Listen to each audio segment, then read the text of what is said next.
Can a client and a therapist ever get married? Have you ever cried in a session? What if you don't like the client or you can't support their values? Some of the stuff that comes through in terms of unethical behavior would shock you. Have you ever been attracted to a client?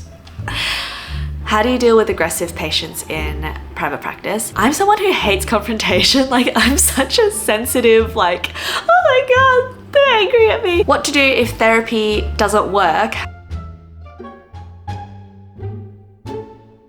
Hi, I'm Ro. I'm a clinical psychologist from Sydney, Australia, and today I'm going to be answering your slightly taboo, slightly uncomfortable questions that you sent me through Instagram. While some of these questions give me like full body heebie-jeebies, I think it's really important to talk about uncomfortable topics to remove the stigma around them. This stuff is happening regardless if we talk about them or not, so let's dive right in. Oh, before we get started, I do Q&As every couple of months or so, and I always post the call out on Instagram. Join me on there and yeah, let's have a chat. So first one, what if you don't like the client or you can't support their values? Like, do you ever judge them?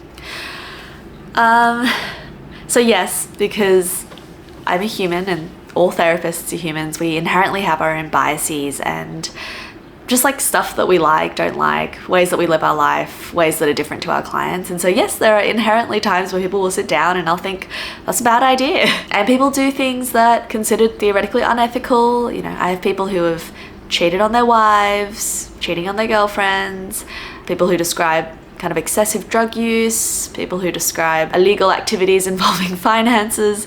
I think surprisingly though, it's not too hard to work with them because of our role. And I guess our role as a psychologist is we're there to understand why people are doing certain things. If infidelity is probably the biggest one that kind of got to me at first. When people are unfaithful, often there's a core need or something there that isn't being met, and often people will describe not really becoming who they want to be or not being where they want to be in life. Because my role is to come in and really try and search beneath the surface for the why and not just see the behavior on the surface, I think it makes it a lot easier, not necessarily to like not judge or have any opinion, but to not kind of let that bleed through or not let that get in the way of the therapy. Often people are coming because they want to change, because they're saying, you know, I drink too much, or I'm using all these drugs to cope and I just don't know how else to cope. It's quite easy when you're faced with someone's distress and you see that they don't want to live this way, that it's hard to be judgmental with that. Thankfully, the role of psychologist makes it a lot easier to be empathetic, whereas say if it was like my little brother who told me that he's doing all this stuff, I'd be so mad at him. But no, it's the role that we have, and thankfully the role makes it easier. How do you set boundaries with friends who want therapy from you or ask for advice? So I have a bit of a rule, which is when I chat to friends, I'm always like, oh, I'm coming at this from like a friend perspective. Obviously, it's part of the way I think, so it must bleed through.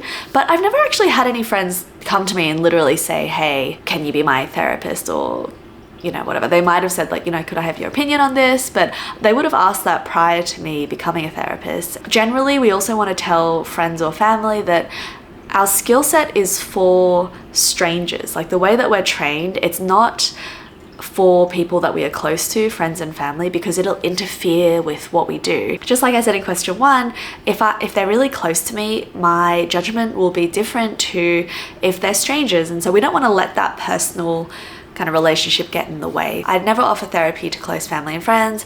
If I ever offer advice, it's from like a friend perspective, and thankfully no one's actually asked me, so that makes it a whole lot easier.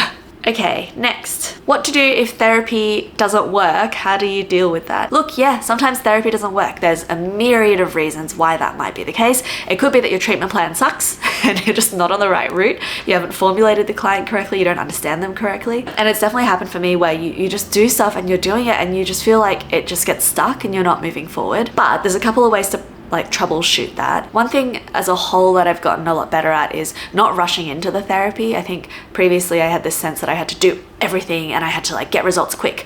But I found that the better my formulation, which is that initial plan and understanding, trying to figure out the root cause for the client's difficulties, the better the formulation, the more on track our plan is. This is like our working hypothesis. And if new information comes, we change that hypothesis. I think my therapy has gotten much more aligned, or at least it's much more adaptable, so that if things aren't working, we can kind of change like target pretty quickly because we're always thinking about what's the root cause, and trying to target that. However, sometimes like there are all these other issues that get in the way. Like for instance, the person was forced into therapy, they don't want to be there. Maybe the rapport with the person isn't great. You know, while I love working with a diverse population, occasionally when I get an older white male, we're just not really on the same page. Like I think there's definitely skills from my training that I can offer, but I don't really offer that kind of like personal sense of like, I get you, man. Like as life buddies, I just get you. Some other things that can get in the way are external issues. For instance, if there's like a recurrent drug use or substance use, you know, maybe that needs to be worked on first. There could be other things like neurodevelopmental stuff. For instance, if someone has like an intellectual disability or they have neurodiversity, autism, ADHD, that might get in the way of them being able to properly do therapy. And so then we'd send people to like a neuropsych exam and get that tested. It's so important just to keep checking in to see, are we on the right track? Are we on the right track? I often ask clients, how was that? Was that really helpful? Was that in line with what you were hoping for? Is there anything that we can change? Is it moving kind of too slow, too fast? Do you want more from me, less from me? The more that we ask and the more open we are about it, the easier it is to make sure that therapy is on the right track. How do you deal with aggressive patients in private practice? Yes, so I'm someone who hates confrontation. Like I'm such a sensitive, like, oh my God, they're angry at me. The first time that I worked in a DBT group, which is for people who have borderline personality traits and just generally suffer from this intense emotion dysregulation, and it's a protective thing when the anger comes out, but often the anger can be directed straight at you and it can feel really stressful. And I was still a trainee when I was doing this, and I just felt like they were attacking me and I felt so small. The core to how I handle it is we separate out emotion and behavior. It is totally valid for someone to be feeling upset, aggravated, frustrated, angry. We can have the feeling, that part of it is great. But the action is a different story. We cannot control our feelings. They come up whether we want them to or not, but we do control our actions. And so I might say something along the lines of, I can see you're feeling really frustrated right now and I totally understand. This makes sense. However, I will not allow you to speak to me in that way. And if you continue shouting at me, I'm gonna leave the room. So the idea is that you validate the emotion, but you set boundaries for the behavior. And this is the exact same thing for what we do in like child therapy, what we work with parents on, and what I work with myself on. I've never had anyone that's like taken a swing at me. You know, I've had kids. I had one kid throw a ball, like peg a ball at my head. There are always reasons. Like people always are behaving in a certain way for certain reasons. For instance, someone who was very aggressive, you might think, what was it about this person's upbringing and their history that made them think that pushing people away was the best protection? And so if we can kind of get rid of like our ego for a second and go, you know, this is not about me, stop being offended. What is this person showing me? And often people who are really angry and they have this really aggressive tone and they have this like barky, snipey kind of tone, they've for some reason developed that because they were in an environment that weren't supportive and they needed to be strong and they needed to be aggressive in order to get their needs met. You know, is sad, and it produces empathy once you understand it in that way. However, we always need to set boundaries. If anyone is ever being outwardly aggressive, they're ever being outwardly hostile towards you, you set a boundary, and a boundary is what you do, not what the other person does. So you don't go, you know, my boundary is that you shut up. The way to set a boundary is to say, if you keep shouting at me, if you keep pointing at me like that, if you keep getting up off your chair and lunging at me, I will leave the room or I will hang up on you. We do it in a way that is strong and firm, however understanding. And often when clients are faced with that, so far I've thankfully never really had any issues kind of beyond that. Sometimes we do need to hang up. I have hung up on people before, and you know, they just need a bit of time to calm down and then we get back into it. Next question, what to do in the moment if you feel emotional, or like have you ever cried in a session? Yeah, there's a lot of really heavy things that come up in session. Often there's trauma. The thing that gets to me the most, I don't know, it's just my soft spot, maybe because of my grandpa or something, is when older men talk about like emotional things and they're vulnerable and they let out feelings for the first time. Really gets me.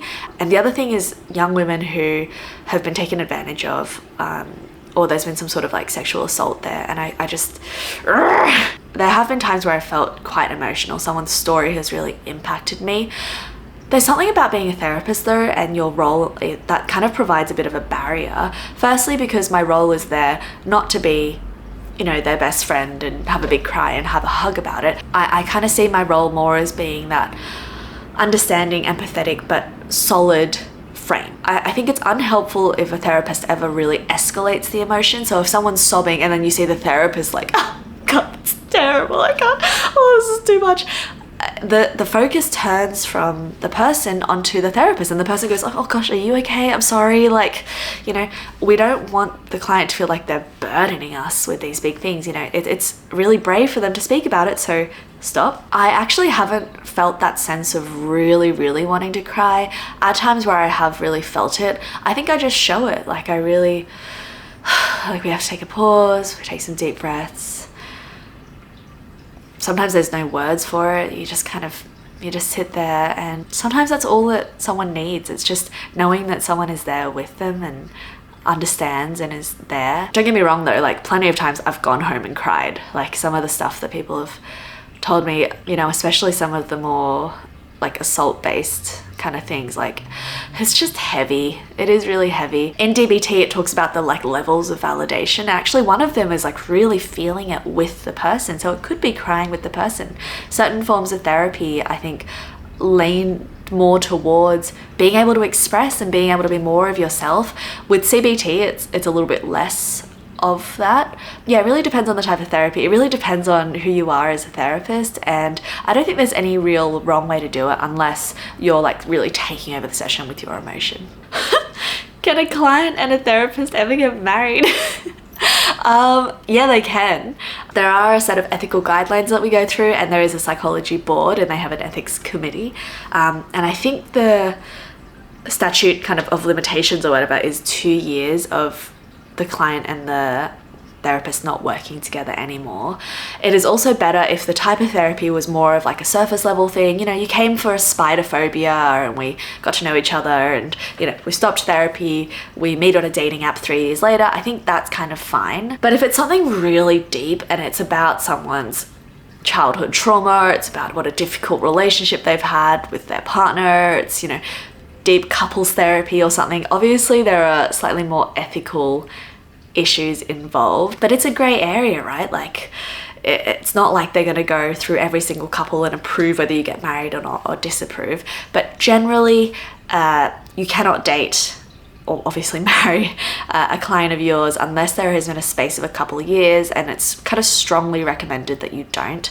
Certain types of therapy does bring up more of this close attachment. For instance, when I'm doing schema therapy, there is this deep sense of connection with someone because you're going really, really deep with them, and often these produces types of feelings that could be misconstrued for romantic feelings because, you know, this person is really helping us, they really understand us, and then the therapist is like, oh, I'm really taking care of this person. So it happens all the time. My supervisor is part of the like the ethical board where they review stuff, and he's like, some of the stuff that comes through in terms of unethical behavior would shock you, but yeah, generally steer clear. Try not to. Have you ever been attracted to a client? Yes. This question. So yes, I have been attracted to a client before. Again, I want to separate out this idea of feelings and behaviors. So the feelings of being attracted to someone, you kind of just can't help. If they're just who you like, they're just the person or the vibe that you're into, then it just turns on. Like your body just kind of has that instinctive vibe. But our actions are controllable. I can be super attracted to someone and I can try not to change my behavior in therapy. And so I had one client that, you know, was super chill for a couple of sessions, and then one day he walked in and he was just wearing something different. I'm really into suits. I don't know. Something about that day, I felt a surge of attraction and I was so terrified of it. During the session, obviously kept it together, was just, you know, typical session. Thankfully, we weren't doing anything super deep. It was like a CBT client. And I tell you, I ran to supervision straight after that and was like, oh my God, I just felt this thing. I don't know what to do. I'm a terrible therapist. I can't do it. And thankfully, my supervisor, who is incredible, really calmed me down and was like, you know what, it happens. And we really spent a lot of time talking about, is this going to interfere with the therapy? And I thought in that session, no. It's kind of in the back of my head, but I was really thinking about, you know, what was the reason? Is this a continual thing? Has this been something that's been unconscious and building for a long time? So you really try and explore like why there was the attraction. Is this going to get in the way of therapy? Is the model of therapy that you're doing one that might get difficult, and that kind of stuff. So then thankfully when I went back the next session, I think he wasn't wearing what he was wearing, and then all of a sudden it was like, oh, okay, thank goodness. It kind of faded. And yeah, obviously there's people who are attractive. You know, I had an Instagram model, like a fitness influencer as a client one time. Some of the women that I work with are absolutely gorgeous. Key is you can feel attracted, but if it gets in the way, you probably need to discontinue the therapy and refer them out to someone else. However, most of the time, something about the vibe, and again, that role as a therapist, because my role is not there to be like having fun with them and like getting flirty. It's often just to like tackle a problem they've been having in life. Often I have to take that slightly more caring role. If I were to class it, it's much less like partnership, and it's almost a bit more like maternal. Often that kills the attraction. So thankfully there's that. Next question is, what if I'm going through a major life crisis? Yeah, okay, so this definitely happens. Like humans are therapists are humans too, and we do go through life crises, deaths, breakups. There are medical issues just like any other person, and you know, this is the job, so we got to keep forging on. So two things. Firstly, if it is something incredibly powerful that like rocks your world, I think it is important to take a pause from therapy. I mean, I did a video on this. I had a breakup 2 years ago. It was a huge breakup to me because it was the person that I thought I was going to marry, and so it really rocked my world. And so I did actually take time off work for like a week or so. When I came back, I went back to supervision and I talked to my supervisor about it, and he said, you know what, like life happens, we've got to keep showing up. If it gets in the way of your therapy, if you can't bring value to the session, that's an issue. However, he said it's okay to give yourself permission to work at 75%.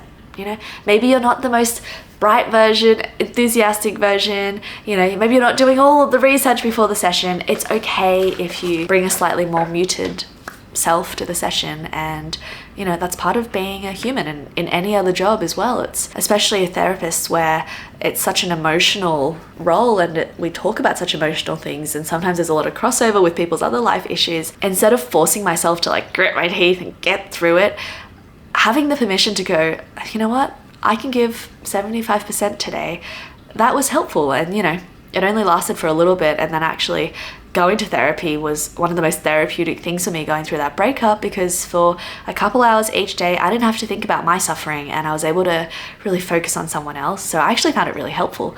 But yeah, if there's something really big, I would really encourage you to seek advice, go to supervision, and see how you go. Thank you so much for watching. That wasn't as bad as I thought. If you wanted to learn more about things that are a little bit icky as a psychologist, I did a video on the 10 reasons why you should not be a psychologist, and also a video on the pros and cons. Or if you're just interested in these Q&As, I have a playlist of all of the Q&As that I've done on this channel. I always do this. I'm not really sure what I'm motioning to. I hope something comes up. I hope you have a lovely day. Thanks for tuning in, and I'll see you next week. Bye.